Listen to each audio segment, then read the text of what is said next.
and forth there in his residency until finally his family really settled in here in Chico. And Robert would eventually end up on Floral Avenue, where he would graduate from Pleasant Valley High School.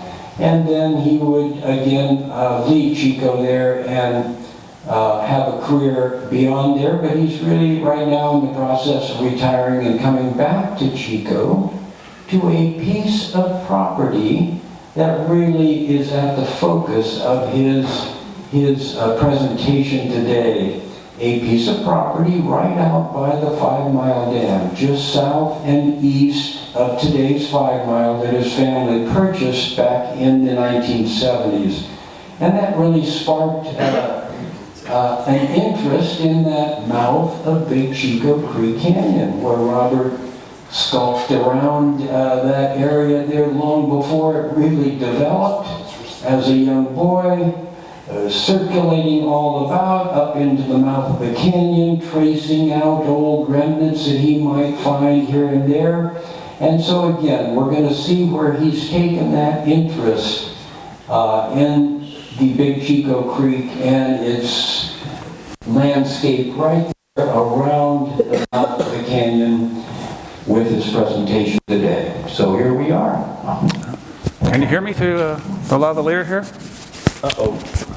Olivia? Oh, yeah.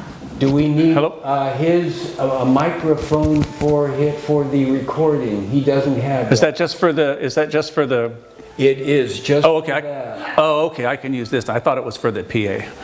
No. So we don't we're need good. that? Okay. All right, good, good. All right. Thank you all for coming out. Little correction, I moved to Chico when I was a baby in the early 60s, and we originally lived out on West 11th Avenue. And then before I was 3 years old, we moved to a house out on Pomona Avenue, an old house which was built around 1912, I think. It's still there. And then when I was about 7 years old, moved out to Floral Avenue, where I went to Marigold and Bidwell Junior High and graduated from PV High. In the 70s, my parents purchased this old home out by 5 Mile. There was not much else out there at the time. It's very much changed. So throughout my presentation, I'm going to be using some of the oldest aerial photographs that I could find, which pretty much represents how it was when we purchased the home, and it's also much closer to Bidwell's time than what we have out there today. So with that, I'll get right into it. All right. Talked about that, grew up in Chico, blah, blah, blah, blah. Okay. So this house out by 5 Mile, which became my primary interest, I moved out there when I was still in high school in 1980. We had tenants in the house for a number of years, and my parents evicted them and wanted to renovate the house so they could move out there. And so I had to live out there, so we didn't have a vacant house. But within a year, they moved out there, and they totally renovated the house. The existing house that was there at the time was likely built in the 30s, maybe earlier. I have aerial photographs I've seen from 1941 that show the house exactly as we purchased it, but I believe the history of that house goes back much further. I'm continuously pulling up square nails and all kinds of metal objects out of the ground whenever I'm putting in a plant, or I could just take my metal detector out there and find anything at any time. Some of my favorite research tools, Bidwell's diaries, Annie Bidwell's diary and John Bidwell's diary. I purchased on CD many years ago. Great research tool. You can see what they are saying in their journal on a day-to-day basis. And it's pretty detailed. You know, for our purposes, we know who John Bidwell met on any certain day. We know where he went. But sometimes he uses names that we don't know the location of. And sometimes he only uses these names a few times, and then he later changes the name to something else. So that can be confusing. I do have a subscription to newspapers.com. It's a newspaper archive. Great resource. Sometimes it's hard to search those newspapers because while they do run optical character recognition on the text, it's not very accurate. And so people will go in there and read articles, and then they do have some people which will correct it, that will actually type it out so it's more accurate for your searches. And then there's another one called the California Digital Newspaper Collection. Yeah. It's a good one too. It's not as easy to use as newspapers.com, but I think it uses some of the same sources. Also, I go to the USGS site and I search historical aerial photographs. And so we have aerial photographs that we can go back to the 1940s of just about any place in California. Some are more clear than others. There's some photographs of the area that we'll be talking about that are from 1941 that aren't as clear. There's several from 1947. So I'll be using some from a particular date in 1947 that are the clearest, where we could see what's on the ground at that time and compare it to now and compare it to what was then back in the historical days. Old topographic maps are great too. You can see the lay of the land. You can see dwellings where people lived, and it's particularly useful when it's someplace that's very rural and there's very few dwellings there, because it narrows things down. Google Earth I use. The great thing about Google Earth, and it takes some work to do this, is I can take these old maps and I can take these old aerial photographs and I can align them with the current satellite views that we get on Google Earth and have those layers switchable. And so that's very, very useful for doing visual aids like we're going to see today. So much of my visual aids are going to rely on Google Earth and those historical photographs and topographic maps. And then another thing that I use is genealogy software. It's a really old one. It's Family Tree Maker for Windows 95, but I'm always researching people. And so whenever I find information about people, whether it be an obituary or what it might be, I go in there and I put that in Family Tree Maker. I have a file called Chico Families. And so then in the future, if I come up with a name that's a common surname, but I don't recognize the person, I can go back and I can either update it, correct it, or I can just find that I already have that information in there, and I develop this, concept of who was living at what time, what their children were. You can even put notes in there, where they lived, whatever. So my house is shown by the arrow there. Talking to the microphone. Oh, I'm sorry. I keep thinking this is going to work. Let me take this. So my house, you can see over there, is close to 5 Mile. 5 Mile is right there at the bend. You can see the bridge, the footbridge going across there. Pardon? Was the pointer working? It's Okay. yeah, the laser pointer doesn't work on the TV. It works great on the wall, but not on the TV. So that's why I stepped out here, in case I have to go up there and actually point at it with my pointer. So this is actually from Google Earth, and it's looking across the creek from the south. This is Rondo Court. This is 5 Mile Recreation Area here, and my house is here. This was a few years ago when we had tenants in there. But I was lucky enough to find an aerial photograph that was taken about the time we purchased the house. 1973. You can see there wasn't much else out there. This home was built in 1969. There's been a dwelling here, as far as I can tell, going back to 1863 in some form or another. 1863? 1860. Oh, I'm in your way, aren't I? Civil War. Yeah, during the Civil War. So here's a 1947 looking straight down on the house, and you can see that Centennial Avenue at that time went straight to the house. You took a turn to follow the creek out to the end of Centennial Avenue. Chico Canyon Road was not there until the 30s where they built it, so that road, as you were taking a left going out to the house where I own right now, would have taken you all the way out to the end of Centennial, down the Police Pistol Range Road, and to the back 9 of the golf course. No Chico Canyon Road at that time. There's my mom, 1981. Looks like she's putting water in a dish for the cat or something. Again, this is 1981, and it looks a lot like it did in 1947. There's only a few more homes out there. We had a view of Monk's Face from there. We had a view of Sentinels. Wonderful view of Upper Park, and now all we see is redwood trees. And this is on the Park Road looking back toward the house.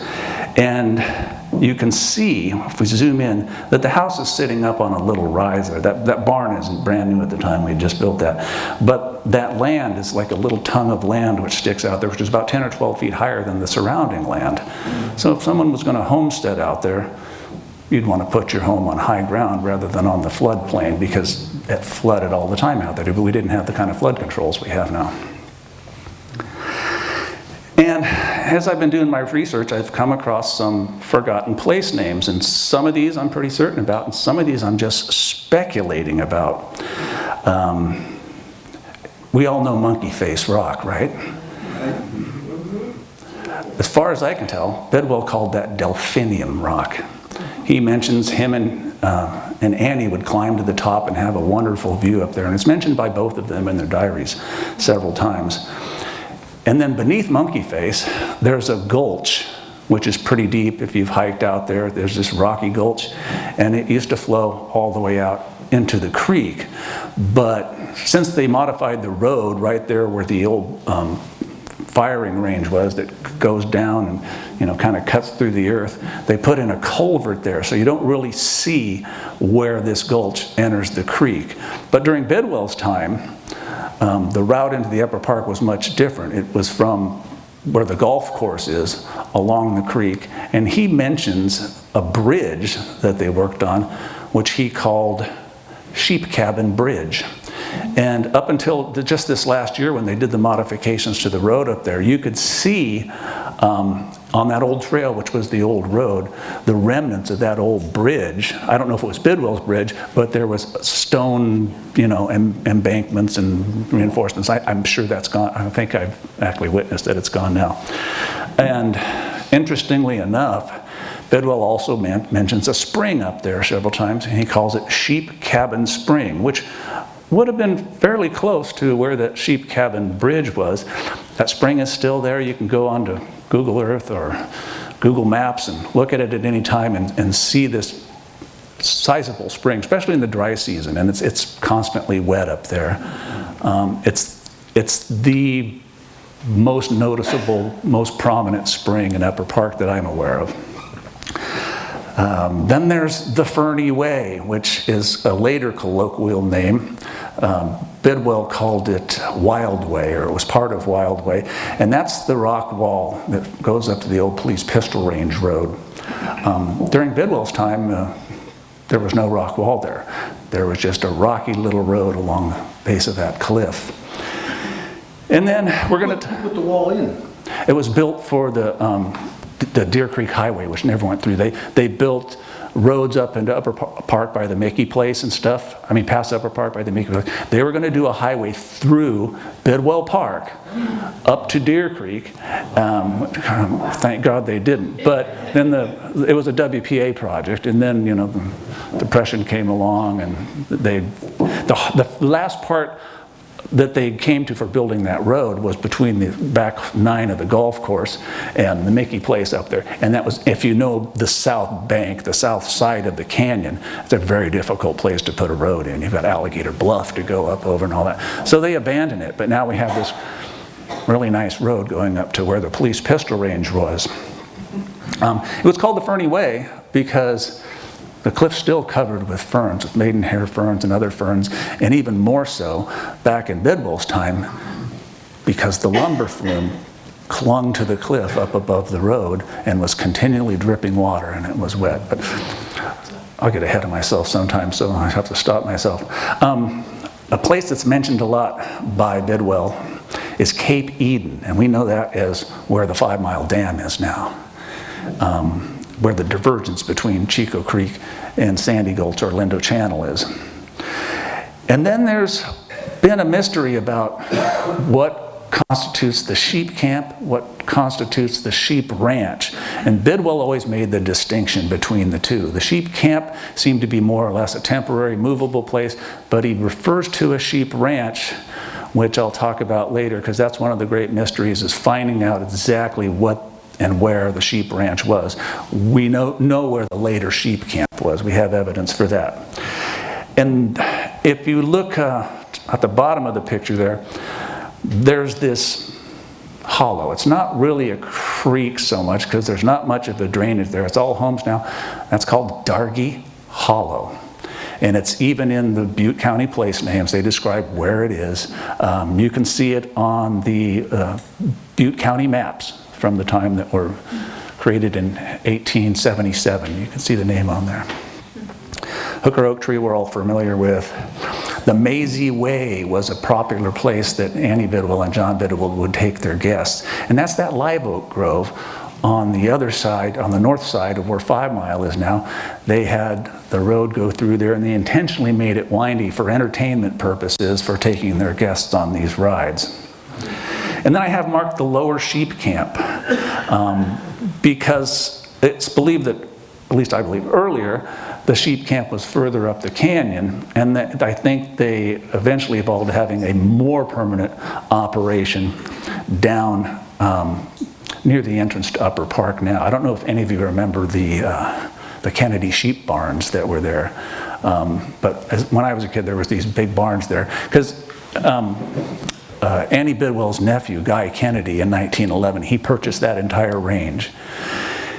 Anyway, and then there's the little town of Oakville, which was a lumber town which popped up near the flume dump there. And there was not only a flume dump there, but there was a sash and door factory, there was a hotel, and there was housing for the workers that lived out there.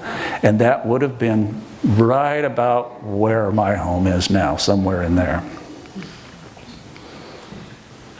Here's what it looks like today. Yeah? Where on there is Canyon Oaks on your previous map that you were showing? Well, here you can see. Where would it be about? You can see it a little better here. See where it says Dargy Hollow? That's the golf course down at Canyon Oaks. Okay, got it. So that's the old Dargy Hollow. Yeah. So this is the same location of the names and everything, just on a more modern map here. Good question and timely. And one thing I want to talk about is some of Bidwell's dams and flumes that he had, because I think there may be a lot of confusion. I grew up with some myths that were told to me by my parents and told to me by the elders in the community, and a lot of us might still believe those, and I might be presenting some things that are contrary to what you've always believed, but I'll present the information and the evidence to indicate why I believe things are different. The Mile Dam is something that a lot of people have not heard about. It was the original dam for providing flume water for the grist mill on Bidwell's property. And we know that he had a mill at least in 1859, it shows on the maps. The Bag Dam, Bidwell called it the Sack Dam, later people called it the Bag Dam, is now where 5 Mile Dam is. We all know what it is. And I grew up believing that it was actually for diverting water into a flume. There's no evidence that it ever did that. It was simply for controlling the flow of water into Big Chico Creek. And the reason Bidwell had to do that was because he had the Mile Dam downstream, that he didn't want it to wash out, he didn't want it to overflow, he didn't want the flume to wash out from the dam, which just started out as a ditch. So the Mile Dam, first dam on Chico Creek, supplying water to Bidwell's flour mill. The dam was constructed on Chico Creek at the easternmost extent of Bidwell's property on the south bank. While Bidwell owned all the property on the north side of the creek, he only owned the south side of the creek up until about where the freeway is now. In 1859, you can see where this is mapped out, and it shows the mill race from that dam on the north side of the creek. So it was probably just a simple mill race, that a canal that went straight down to the flour mill. But at some point, they abandoned that mill race. They upgraded the dam, and they diverted water into a channel on the south side of the creek. And I have more details on that coming up here. Bidwell always referred to this as the Mill Dam, but by 1904, after Bidwell's death, people called it the Mile Dam, and that's because it was 1 mile from the city limits, which would have been Flume Street or the Cemetery Bridge. And people at that time were starting to use the term 5 Mile Dam, and they wanted to prevent confusion. So by 1914, I find that they're calling the Mill Dam, at least in the newspapers, colloquially, 1 Mile Dam. Not the 1 Mile Dam that we're all familiar with at the Sycamore Pool. This was the first 1 Mile Dam, and it's likely where we get the name for the 1 Mile Dam today. So the Mile Dam is here, just on the other side of the freeway. There was, right where the freeway on-ramp is, there was a brickyard there at one time. But this land, like I said, it's where Bidwell's land stopped and George Williams' land started. And here we are in 1859. You can see that vertical lettering, and you can barely read it, it says head of mill race. So that shows us where the original mill race was. And Bidwell does mention in his diaries about the old mill race, you know, and referring to it as no longer functioning. So here's the Williams property we're seeing in yellow, and shows this the location of the Mile Dam, and it shows the location of the Williams home. And if you can see 8th Street going straight out there diagonally, right by Williams' home. 8th Street was actually literally put in as part of the right-of-way for the lumber flume when it was extended into Chico in 1876, 1877. We have some great pictures of the Mile Dam and of the Williams place. Is the Mile Dam above or below the current 1 mile? It's above. It's just north of the, or just upstream from the freeway, where the freeway is now. Where the so here's the Williams place. Bidwell was really happy to get this. When he bought the right-of-way from Williams, it was from the lumber flume right-of-way all the way to the creek. And so he now had access to that old farm that was there, some of the farmland, and he had complete access to the pond that backed up behind the Mile Dam, or the mill dam. You can see in this picture here in the distance, there's the lumber flume along 8th Street. And there's the Williams place in front of us. And if we go back up one slide, if we're standing at the Mile Dam and we're looking at the Williams home, you can see right behind it is 8th Street, where that lumber flume is running along the street. Another shot of the Williams place, looking across the pond behind the Mile Dam.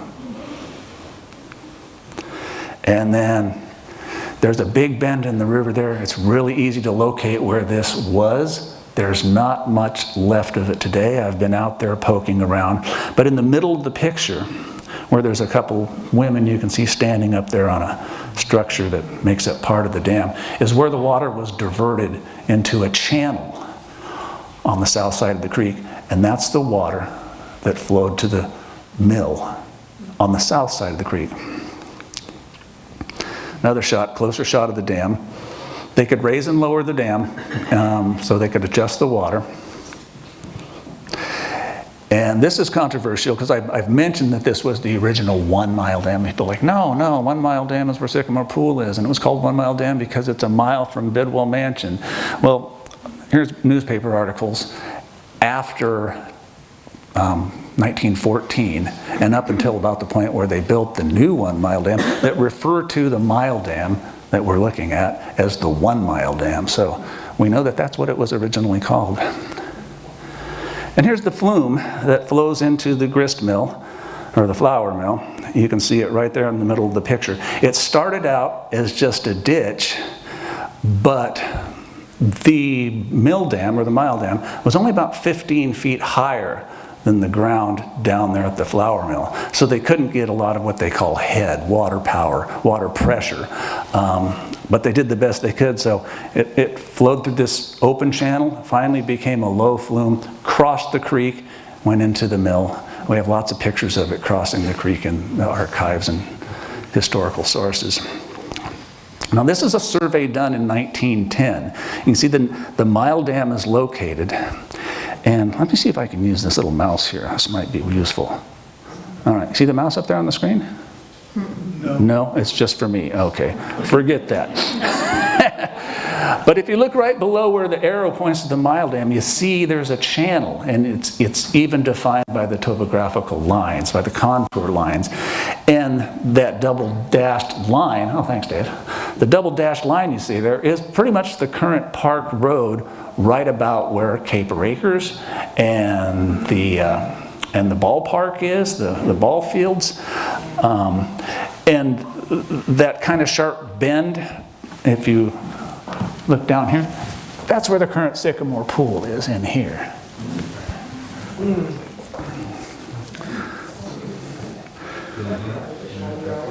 So here's the route of the flume, at least down to where it meets up with the intersection of Flume and Sierra Avenue.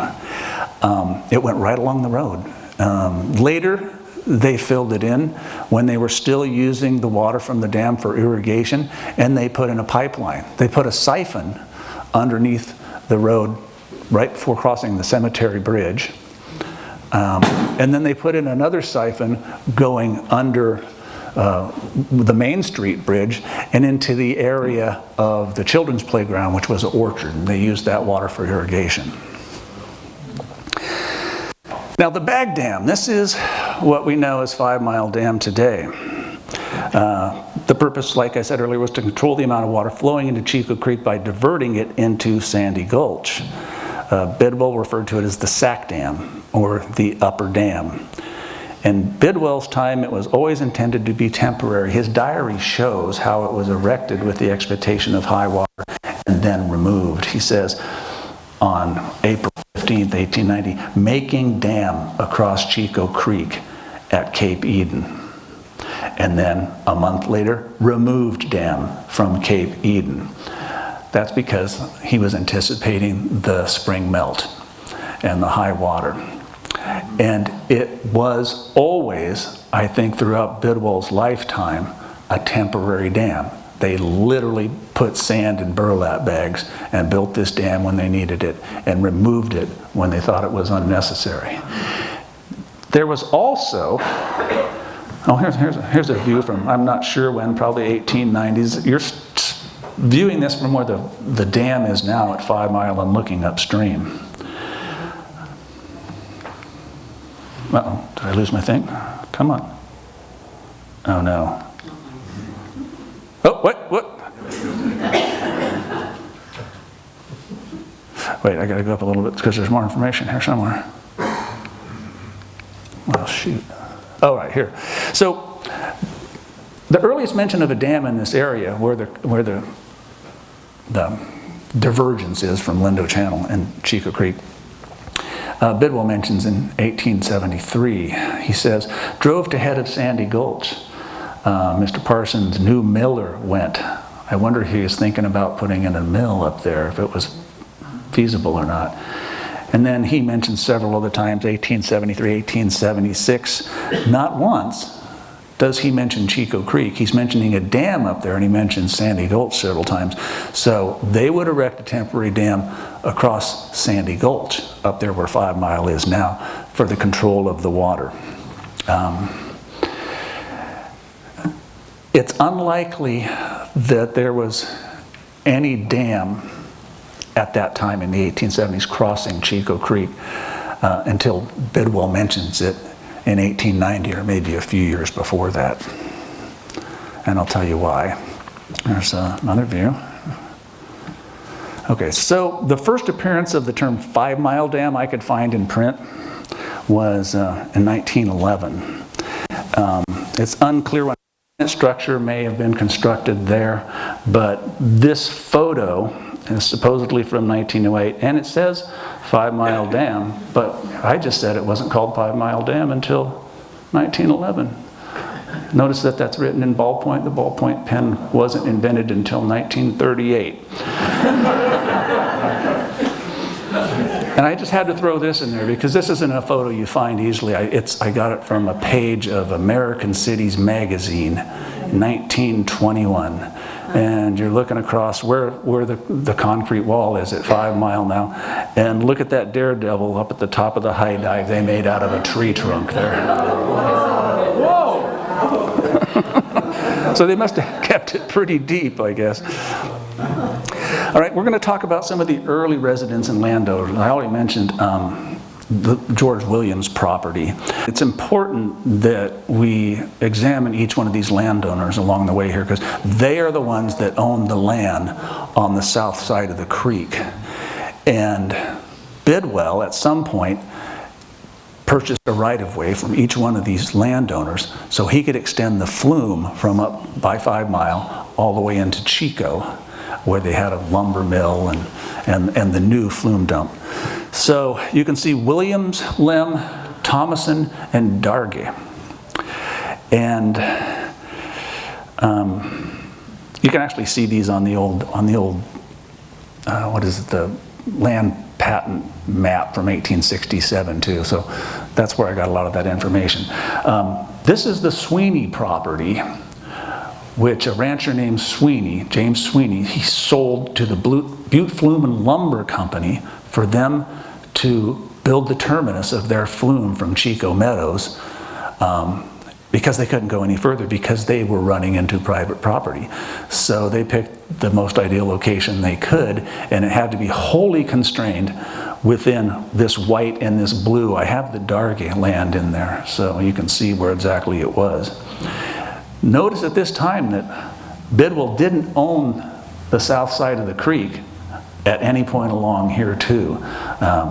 Not Canyon Ranch where the golf course is. All this belonged to the Butte Flume and Lumber Company. All right, so we'll talk about Williams.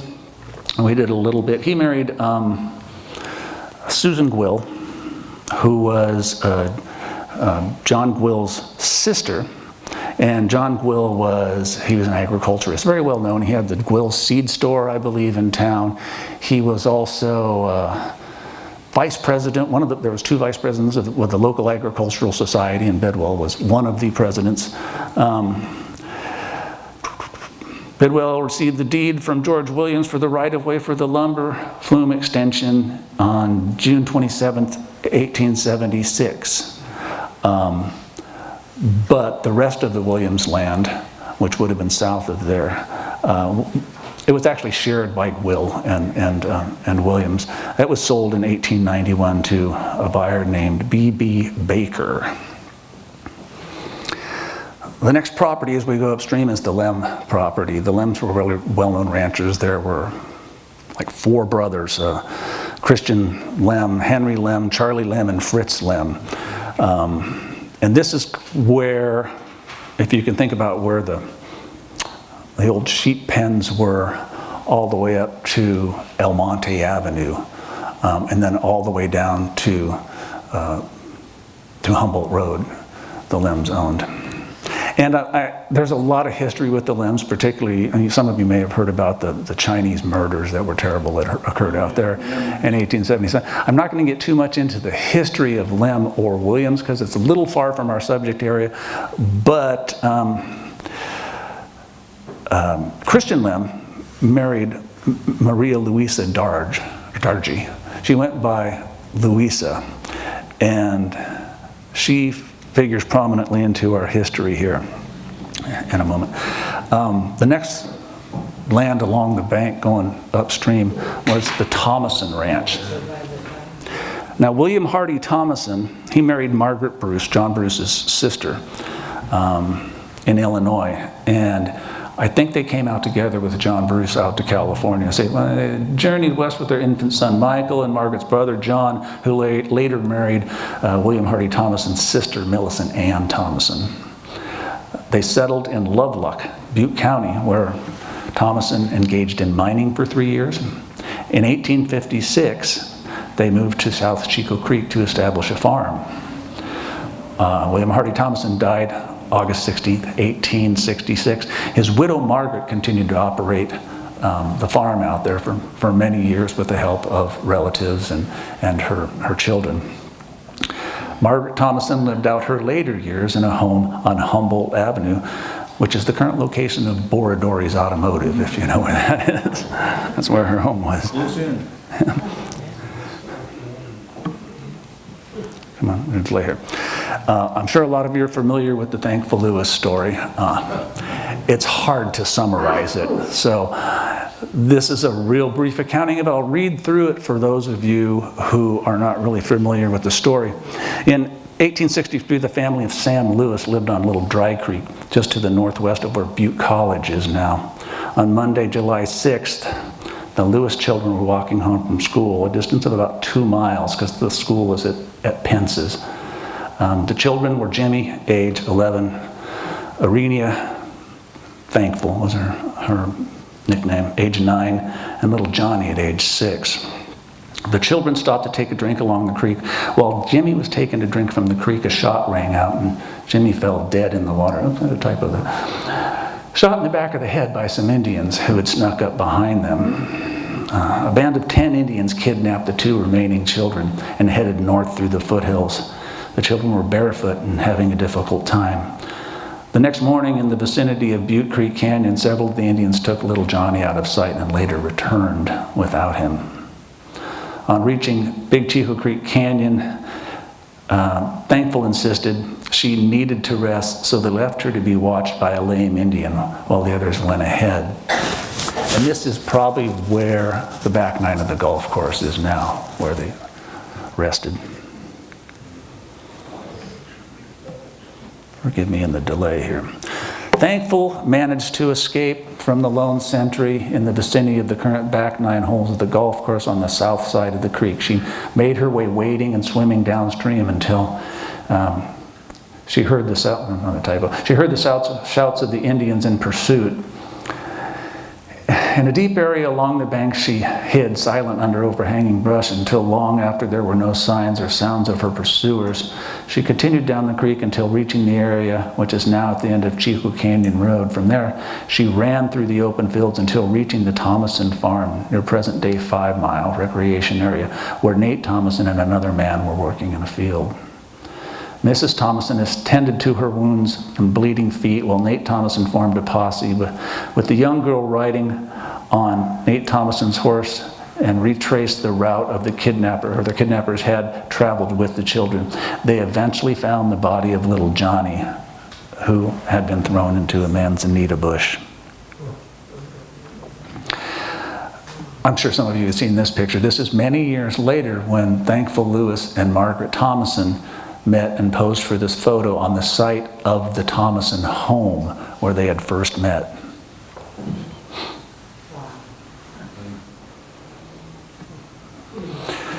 We're going to talk about the Dargy family, and this is some information which eluded me for a long time, and I was particularly interested in it because I'm fairly convinced that the Dargy homestead is where my house is now. George Gottlieb Dargy married Caroline Marie Wilhelmina Nürnberger in Prussia in 1841 before immigrating to the United States and settling in Wisconsin.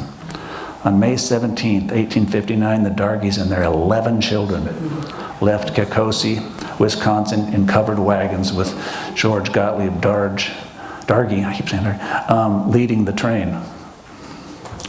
In August of 1860, they arrived in California, arriving at Janesville, in what is now Lassen County.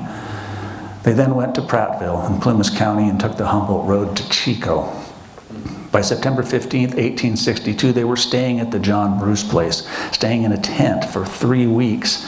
Upon arriving, they also met Christian Lem, who was on his way to Bidwell's mill with a load of wheat. In early October 1862, the family moved into a rented home between Chico and Durham. In 1863, the family homesteaded just east of the Thomason farm, where Dargy built the family home. He was a carpenter. George Gottlieb Dargy died on January 13, 1864. Now, this would have been just within a year of Thankful Lewis running through there and finding sanctuary at the Thomason farm when Dargy built their home there. So that's probably why there's no mention of that home being there when Thankful Lewis went through.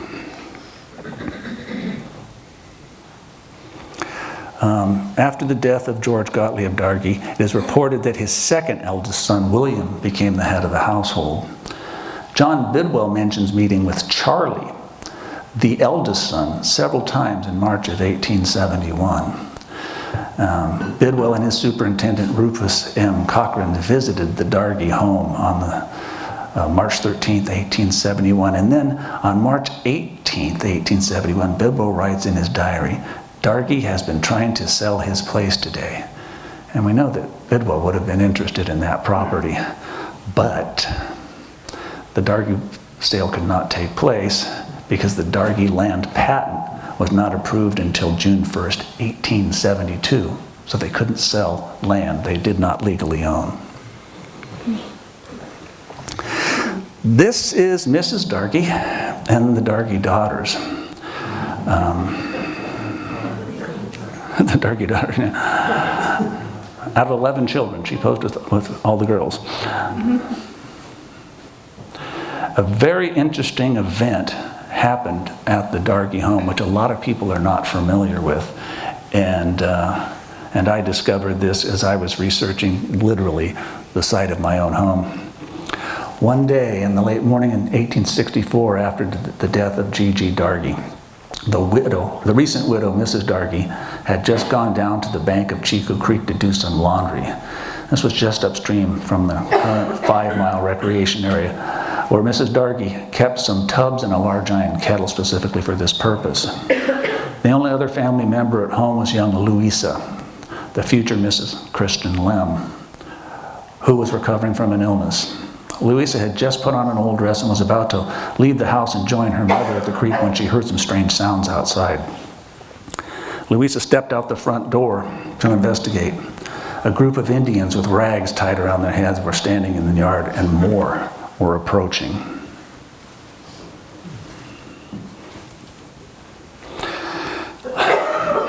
Louisa ordered the Indians to leave. She saw that one had a rifle and the others had bows and arrows. Louisa stepped back into the house and locked the door. She grabbed her brother's rifle. She did not know how to fire the rifle, but she thought it might provide some intimidation, and if need be, she could hit an attacker with it. The Indians went to the back of the house, broke windows, and entered the house. Louisa dropped the rifle and ran out the front door and to the creek as fast as she could to alert her mother. They waded into the creek and made their way to the Thomason home, their nearest neighbor. A posse of about 25 men were assembled, led by Sim Moak. On returning to the house, they discovered that the Indians had emptied the bags containing their food stores and left with only the bags, the Dargy rifle, and some other unidentified items. Louisa and her mother prepared bacon and bread for the men, and they set off tracking the Indians. They did not catch up with them. Sometime later, however, infamous Indian murderer High Good killed a sleeping Indian he happened upon. Among the items Good took from the slain Indian was the Dargy rifle, which was returned to the family. And he knew this was the Dargy rifle because Sim Moak recognized it.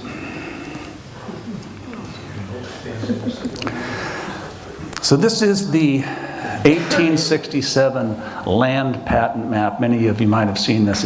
It's not real clear, but one thing that always puzzled me was, I can't use my mouse.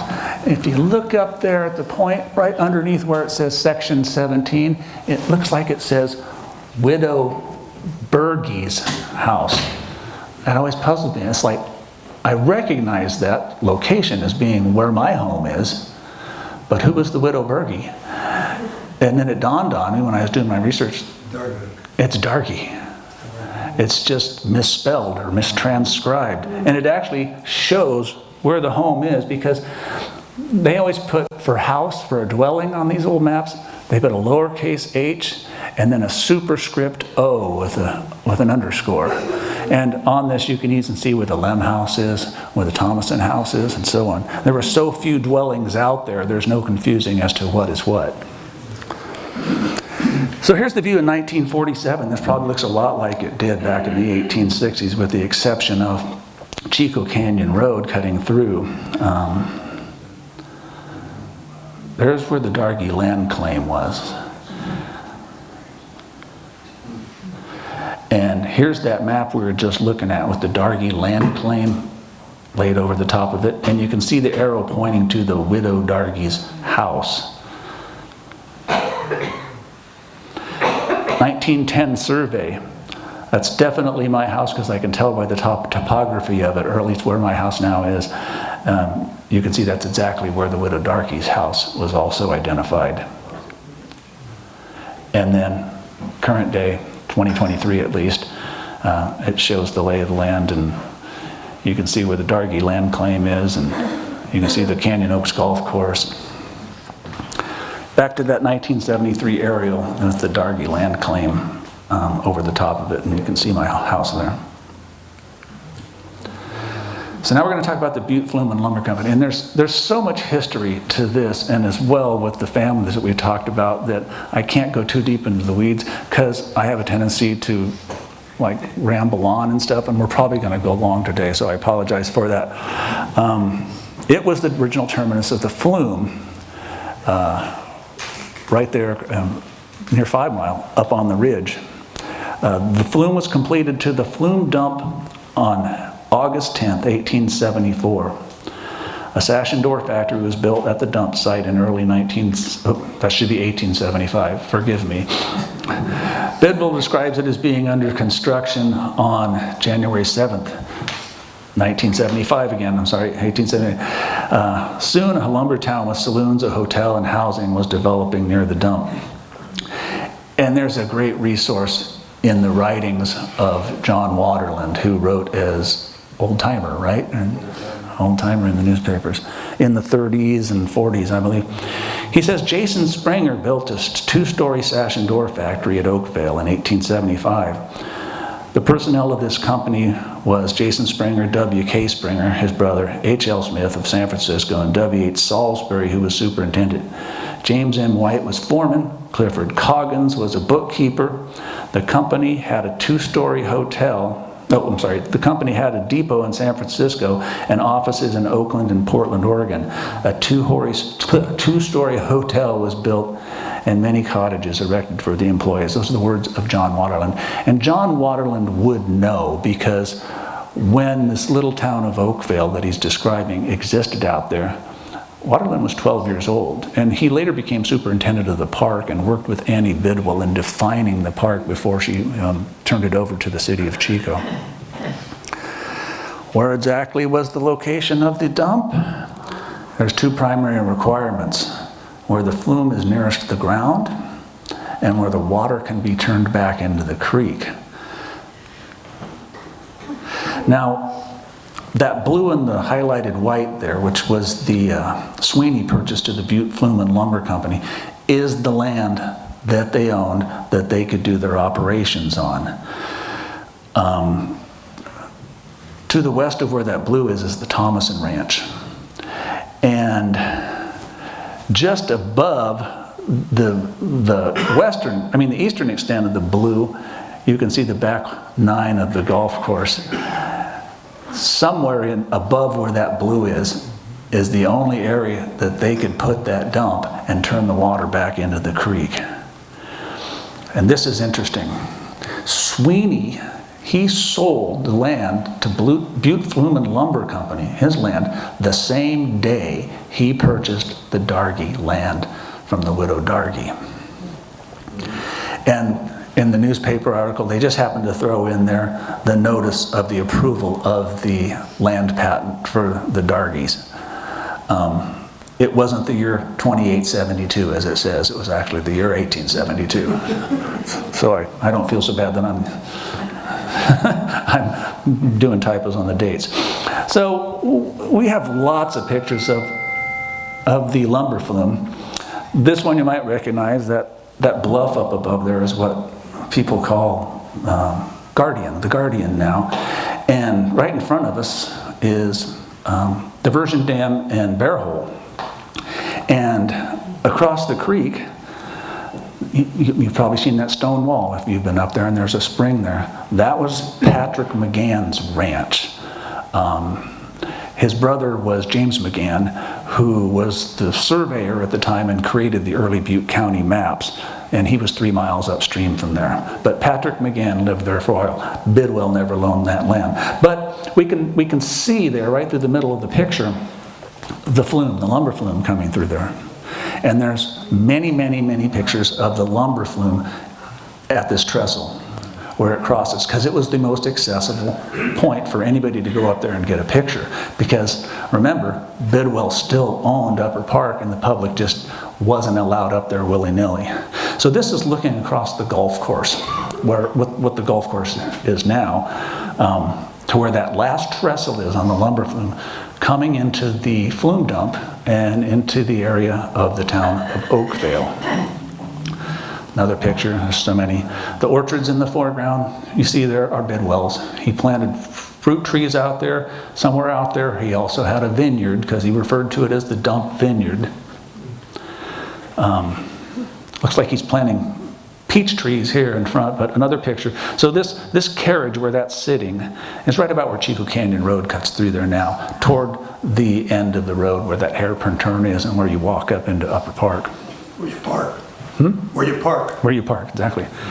Now here's an interesting shot some of you might have seen. You can see far in the distance there, that same trestle crossing that little canyon.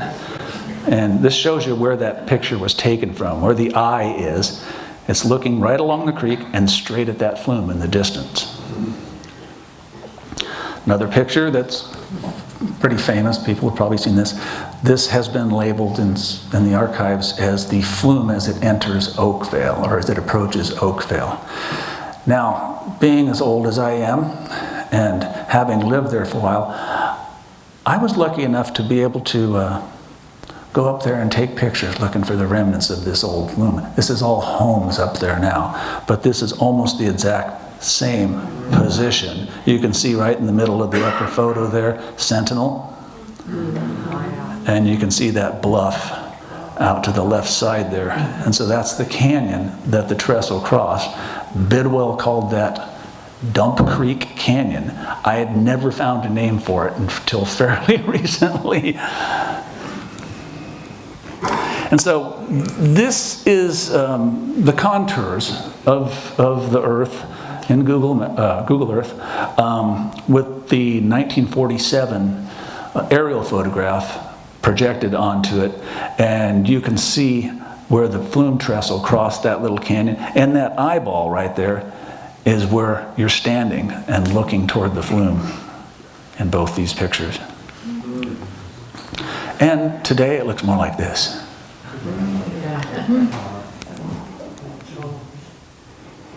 So, where was the water returned to the creek?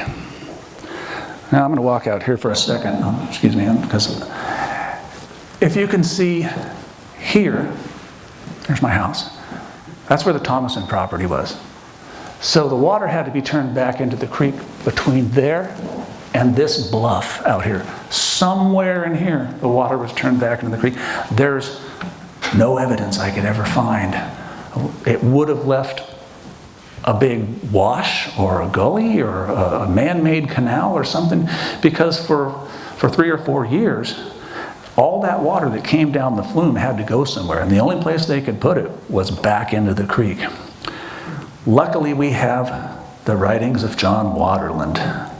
He describes exactly where the water was turned back into the creek. And it's always been a little bit hard for me to believe because it just seems so implausible. But if you go up there and look at the evidence as he describes it, you can see that the evidence is there. So here's a 1957 topo. And right underneath where it says Chico, see how there's that big dip in that highlighted contour line?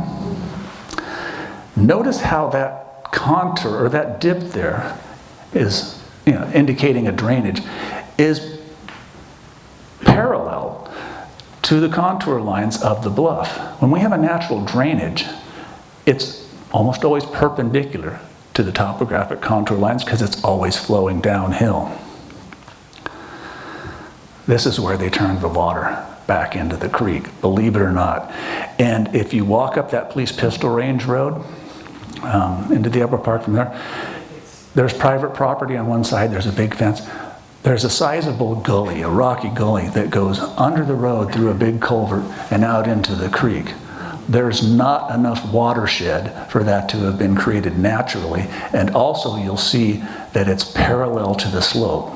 So they turned the water back into Dump Creek Canyon, and they chiseled out a drainage, a man-made drainage, to put it back into the creek.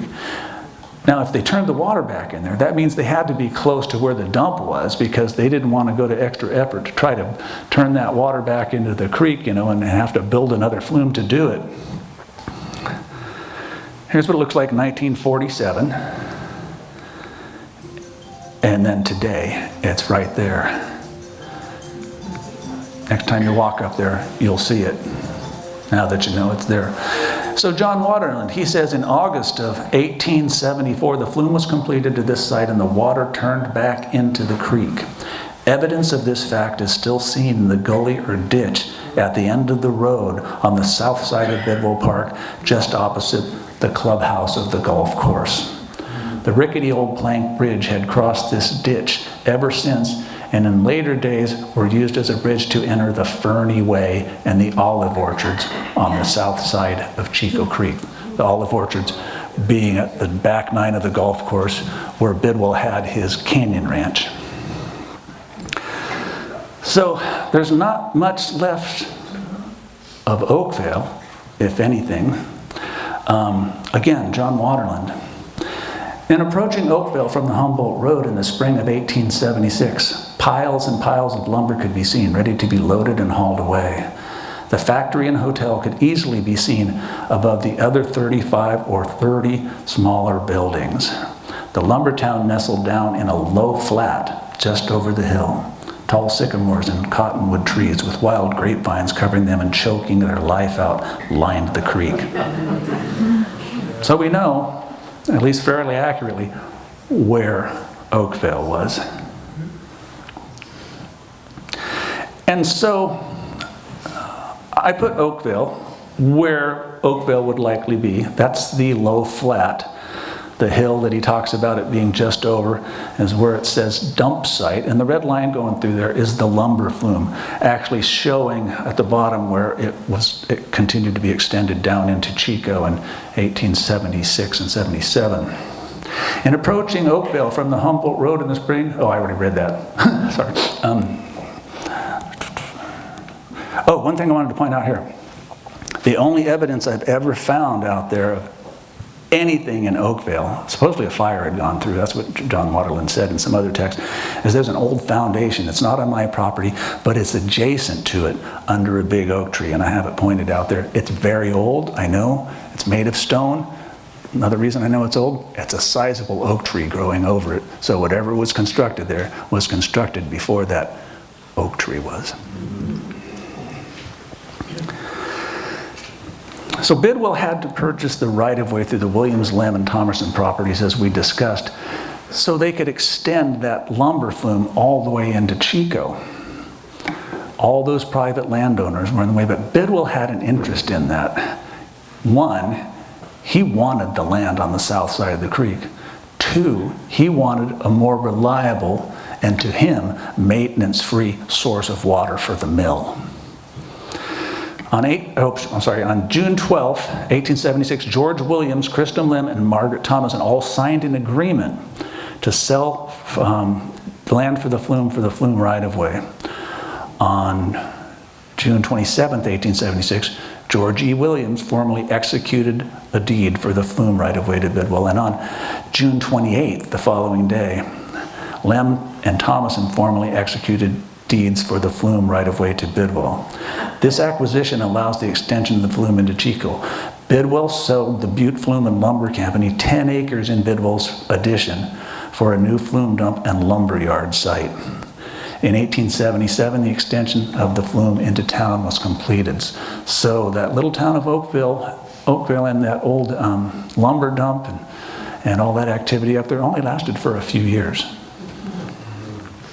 But the sash and door factory, built by Jason Springer, it continued to operate until 1878, until it was burned to the ground in a fire.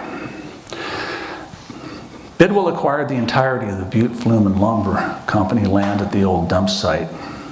I've never found the exact details of this, but there's so much, evidence we know about when it occurred because of things for it and had to occur after it. On December 21st, 1876, Bidwell has his attorney Lusk serve notices to those still residing at the old dump in Oakville, and has County Supervisor Knowlton survey a line between section 1718 in Township 22 North, Range 2 East. And that's part of the Butte Flumen Lumber Company land out there. He begins general surveying on January 4th, 1877, and begins working on the land on the 15th of February, 1877, where he writes in his diary, Chinamen begin to dig up trees at old dump site. As I said, Jason Springer's Sash and Door Factory continued to operate the dump site until April 7th, 1878, when it burned down. By November, Jason Springer had filed for insolvency. Canyon Ranch. Bidwell acquired Canyon Ranch in 1877 as part of the Butte Flumen Lumber Company land, formerly the Sweeney Ranch. He first mentions it by that name, April 30th, 1877. In February of 1887, Bidwell began planting Canyon Ranch with olives and oranges. Initially, 450 picoline olive trees were planted and 100 Baldwin oranges. And this is a fairly current view looking down on what was then Canyon Ranch. And you can really see it clearly here in 1947. And many of those trees are still standing. And look how orderly they were placed on the land. Also, at the bottom of where that little peninsula of land sticks out there, Bidwell constructed a tow drain. And you can still see it when you're hiking up there now. It's at the base of the slope. It's like a flume. It's a ditch. So that all the water that drained off the slope on the south side of the canyon went into the tow drain and was drained away from the orchards. But then the question arises, why did it take John Bidwell 10 years before planting orchards at Canyon Ranch after he acquired it?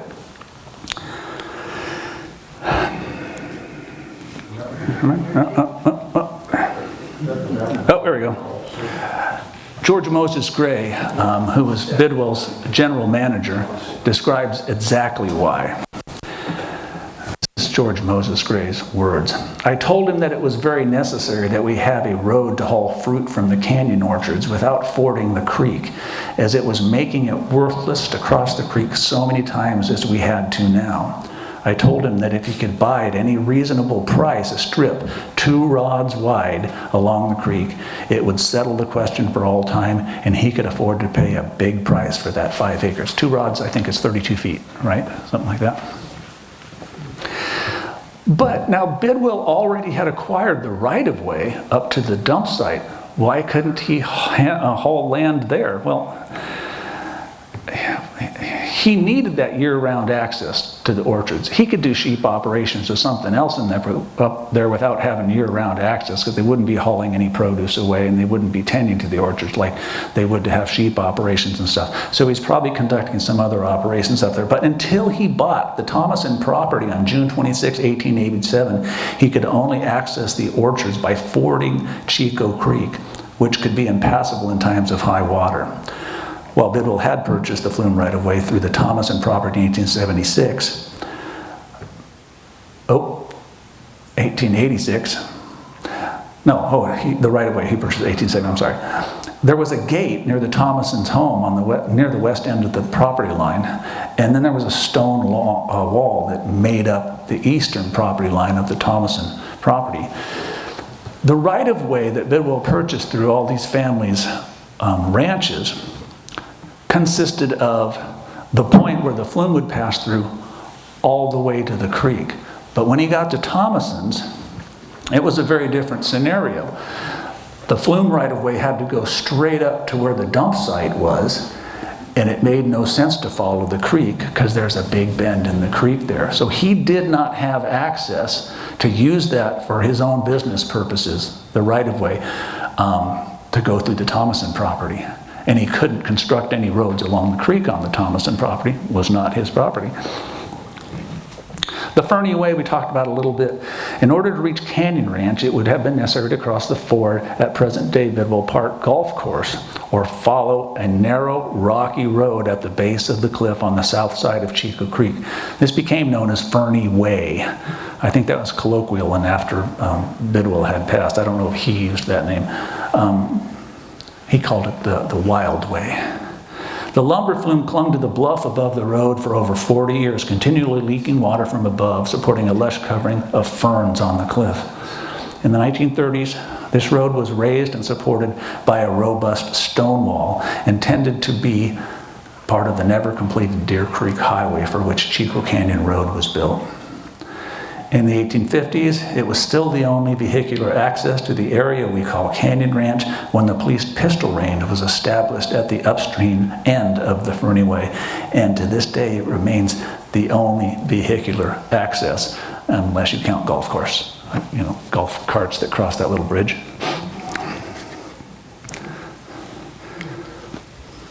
The Fernie Way, we have a picture of it.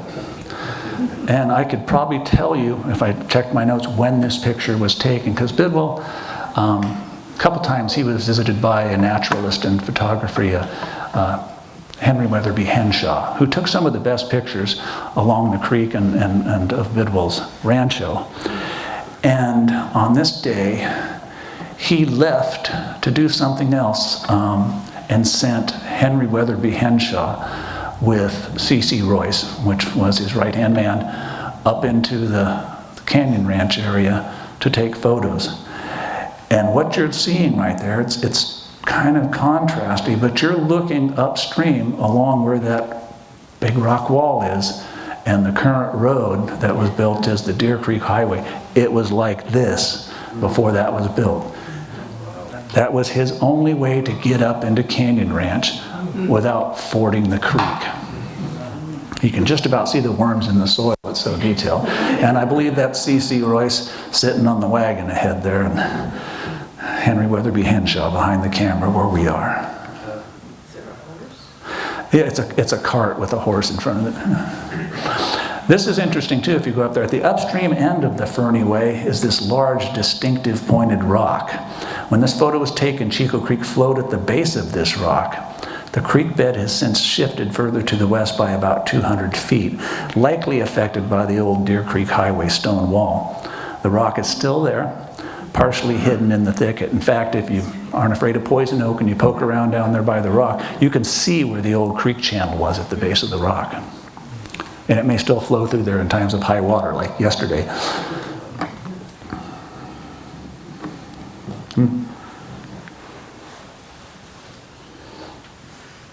Sorry, there's a delay here. There we go. So here's 1940. Whoops. Forgive me. Come on. 1947 again, looking down on the area of Canyon Ranch. Here's evidence of Bidwell calling that little canyon there where the flume trestle crossed Dump Creek Canyon. He mentions it in his diary on December 25th, 1882. The Fernie Way is shown there with those arrows along the creek where the police pistol range road is and the big rock wall.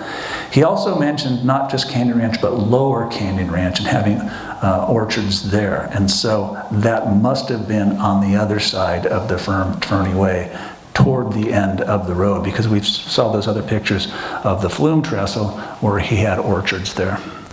And there's Dump Creek Canyon that he referred to in his diary. Is that Horseshoe Lake up at the... Oh, yeah. It is indeed. Let me go back. Come on. Yeah, there's Horseshoe Lake. And what's great in some of these old aerial photographs is you can see that flume that was created up at Diversion Dam operating, water flowing through it, leaking, making everything green around it. That was a bit of a fiasco. They built that flume coming down from Diversion Dam to supply water for Horseshoe Lake, which was to supply irrigation water for the golf course. But it turned out being so high maintenance, they finally abandoned it and figured it was just more cost effective and easier just to pump the water out of the creek. Horseshoe Lake remains, and you can still see a lot of remains of that flume between Diversion Dam and Horseshoe Lake.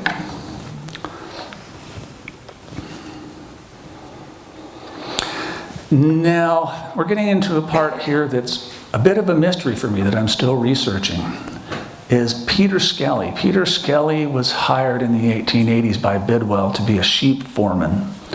And in 1880, he's shown on the voter rolls, and Bidwell first mentions him in his diary. And then in 1888, Bidwell mentions visiting Skelly at the sheep ranch. In 1898 and 1900, Skelly is listed as a polling inspector in the dump district. That continued to be called the dump district out there. It was the little school district, the Little Chico schoolhouse, which was out there where Bruce Road crosses Little Chico Creek. By January 1901, we know that Peter Skelly and his family are living at the forestry station, from an article in the newspaper. It says, Frank Leonard, the infant son of Mr. and Mrs. P.J. Skelly, it should be P.G. Skelly, by the way, age 15 months. Funeral took place at 2 o'clock this afternoon from the Skelly home at the forestry station. So this is 1901, and just previous to this, the previous few years, Bidwell had established the forestry station out there, and he had a caretaker on the grounds, and at one point it was the caretaker and his son as the only people that were maintaining it. And the public started complaining that it was being so overgrown and not maintained well. And apparently Bidwell put Skelly out there, at least at this point. There's so many gaps in the information there, so a lot of this is just speculation.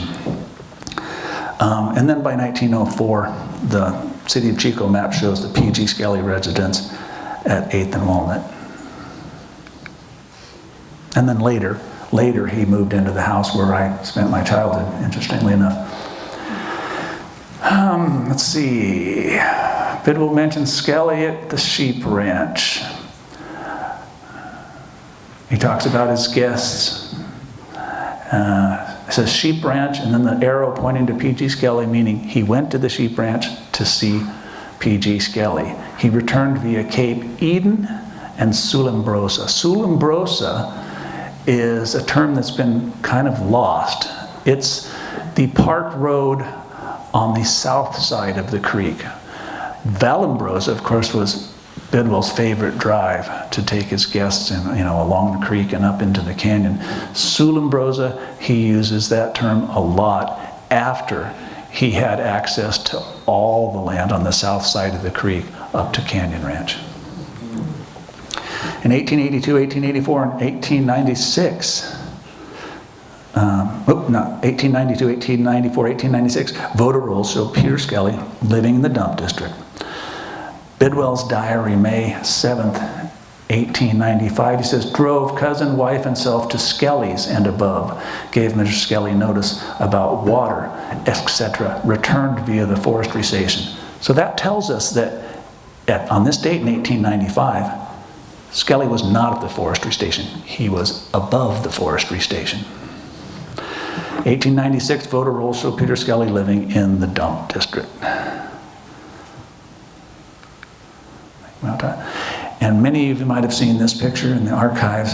This is the Skelly house. When I saw this, it looked somewhat familiar to me. Notice that when you look at the house, it appears to be on a rise with the ground not extending onto the horizon behind it, but it looks like it's dropping off behind the house there. Fascinating photo. There's a dog on the lawn. There's a buckboard seat right by the fence post there, and not sure who's on the horse. But where was the Skelly house? Where exactly was it?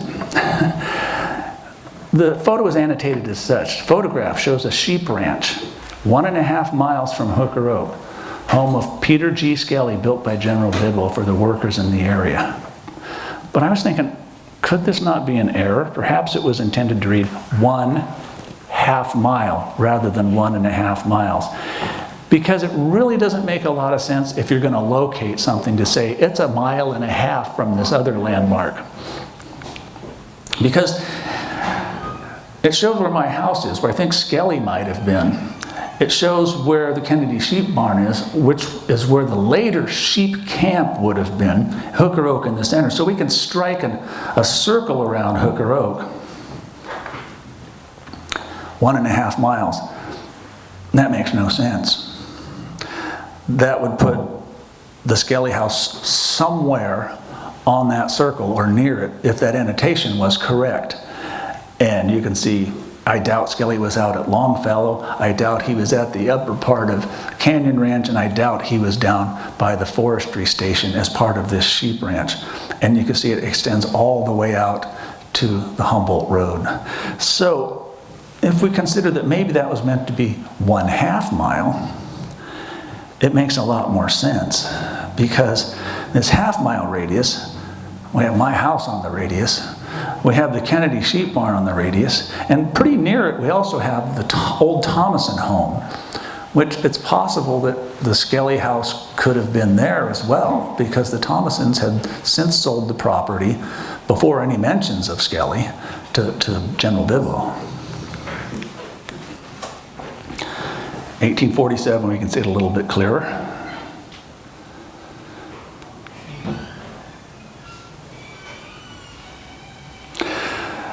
So, if that is the sheep ranch, or was the sheep ranch as annotated on that photo, that means that the sheep operations would have had to have been on the south side of the creek, when we know the later and the earlier sheep camp were both on the north side of the creek. However, if Skelly was going to live on the north side of the creek, it would be very difficult for his children to get to school. So we need to examine if there's evidence that there was one Skelly on the south side of the creek, and also the sheep operations occurring on the south side of the creek. And whether Skelly lived near the mouth of the canyon. Well, there's this article from 1895. So I believe Skelly might have been out there in the 1890s, maybe as early as 1888. And I won't read the whole thing too, but it talks about, well, I'll read it. It says, wandered from home, the little 3-year-old daughter of Peter Skelly, who lived several miles up Chico Creek, wandered away from home last Monday during the absence of the father in Chico. And when the latter returned home, no trace could be found of the little one. With the assistance of the Lem brothers, he scoured the hills until nearly dark, when the little girl was found wandering up the canyon about 1 mile from home. So the entrance to the canyon is about 1 mile upstream from where 5 Mile is now. A little dog trotting leisurely at her side, she had become lost. Her bare feet were bleeding and she was very cold. She was immediately taken home and properly cared for, and it is hoped no injury will result from the exposure. It was a fortunate thing the child was found before darkness set in. And that little 3-year-old child was Eva Skelly, shown here in her early 20s, because I couldn't find a baby picture of her. So the other question, like I said, is there evidence of sheep ranching on the south side of the creek? Well, George Moses Gray, Bidwell's general manager, tells us, he says, hill pasture land between Chico Creek and Humboldt Road, which the general bought meal. When he says meal, he means piece by piece. Some as late as 1885, sheep grazing has depreciated the land, for which no seed has been found which is able to produce grass resistant to the dry ground and hot sun. And here we have a picture of the sheep actually grazing on the south side of the creek. They're right there on what's 8th Street now, the extended 8th Street, with the lumber flume on the right-hand side. And I can tell you almost exactly where this was taken, because if you look in the center of the photograph, you can see where that lumber flume curves off to the left. And there's only one place where they did that. Interesting thing, I'll just throw this in there really briefly, is that when they came down from Chico Meadows, they tried to maintain a grade of about 15 feet per mile on that flume because they couldn't let the water and the lumber get out of control. They had to do it, very controlled. But between the old lumber dump and the new lumber dump in town, we average about 40 feet per mile, which means that flume had to be as straight as possible with the broadest curves. And I thought, 40 feet, is that even possible? And so I started researching it, and yes, I found other instances of lumber flumes in other parts of the country where they exceeded that when they needed to. In fact, one up by the Columbia River, I believe, had a grade for, I think, about 9 miles of 111 feet per mile. So while the volume of water is not greater, the speed of the water is greater. So they could always control it when they leveled out at the bottom. And this picture I can show you right here. There's the bend in the flume. And this is where it was shot from. The eye looking toward that bend of the flume up there. Right about where the Thomason property is.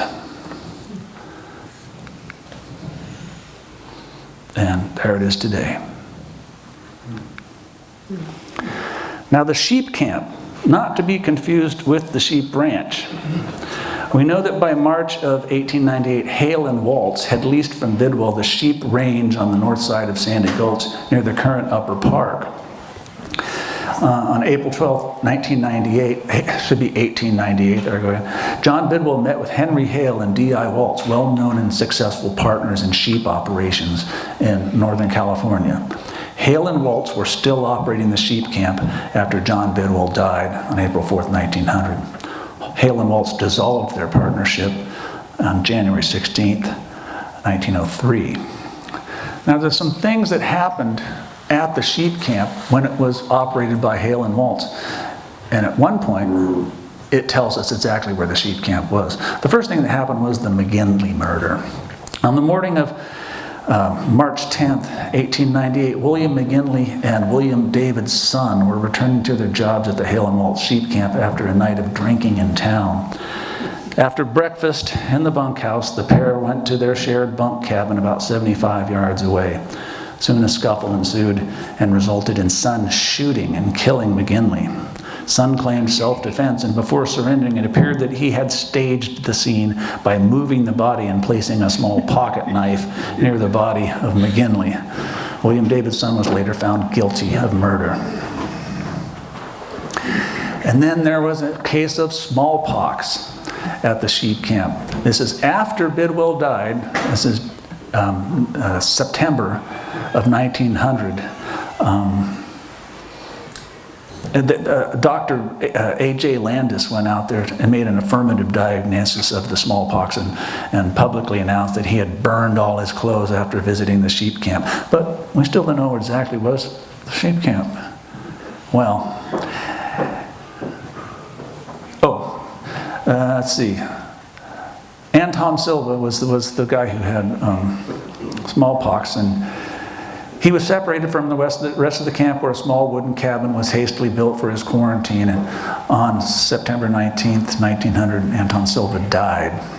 Silva was buried in a sealed, metal-lined casket 1/8 of a mile above the sheep camp. This casket was ordered from Nichols Hardware in town, and it was made out of galvanized metal, lined with galvanized metal on the inside, and soldered at all the joints.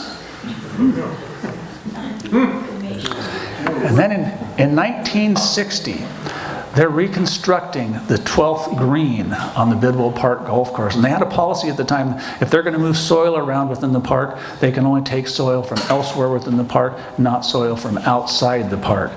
So workers were excavating soil at the location of the current Bidwell Park Equestrian Center to be used for that reconstruction on the 12th green of the golf course. And they unearthed a metal-lined casket containing a male skeleton. Nearby, they uncovered evidence of a small wooden building that had been burned. After a few days of speculation, the Enterprise record reported that the skeleton had been positively identified as sheep herder Anton Silva. Anton Silva was reburied in the Chico Cemetery on November 16, 1960. So it was documented that Anton Silva was buried in a sealed metal casket 1/8 of a mile above the sheep camp. We know where the grave was found. The arrow's pointing it out right there. So if we strike an arc of 1/8 of a mile, which is a mere 660 feet around that, what did they mean by above the sheep camp? Usually that meant upstream when they said above. So the sheep camp you can see right there in the vicinity of the later Kennedy sheep barns.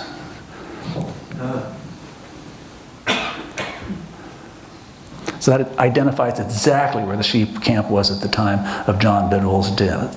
It's no coincidence that the Kennedy sheep barns were located nearby. In June of 1911, Annie Bidwell's nephew, Guy Kennedy, purchased the range land east of Upper Park. And we're almost at the end here. Thanks for being patient. So the last subdivision of John Bidwell's lands was the 21st subdivision, which is where my house is now. This is a map of the subdivision in 1940. And you can see in the center of it where it says Bidwell, that's the 21st subdivision there. And Butte County has some great old records. I found these on the Butte County recorder's site, I think. 1915, we can show all the subdivisions. It's hard to see that, but almost all of those, it still says AEK Bidwell Orchards Incorporated. But then, and I have a number of these through different years, but let's skip ahead to 1922. And in 1922, my house is here. And that land was purchased by Eugene Bybee. He was a kind of a colorful character. He was a truant officer and everything in Chico. Really well-known guy. Best picture I could find of Eugene Bybee, though, was his 65th anniversary photo in 1955. And that's about it. There's still a lot to discuss. We're just really short on time, and I believe I went long. But you know, I want to thank every source and every person that I've got this information from, including the Merriam Library Digital Collections, Calisphere, which is an aggregator of historical photos in California, the Dargan Lem family descendants. I actually met with them, and Anna Reynolds, who married into the family, gave me this family history book written by Lynn Balmer, who is a granddaughter of Louisa Darga and Kristen Lem. Great information there. Ancestry.com, find out things about people, obituaries, that sort of thing. And newspapers.com and the California Digital Newspaper Collection. And of course, Dave Nopel, because it was him I originally contacted as I was doing this research to see what he could share with me. And we ended up corresponding back and forth, and he convinced me to come out here and take your time this morning. So thank you very much. I'm going to leave this up there. Now, what I presented is I've got some facts, I've got some speculation, and I've got some beliefs.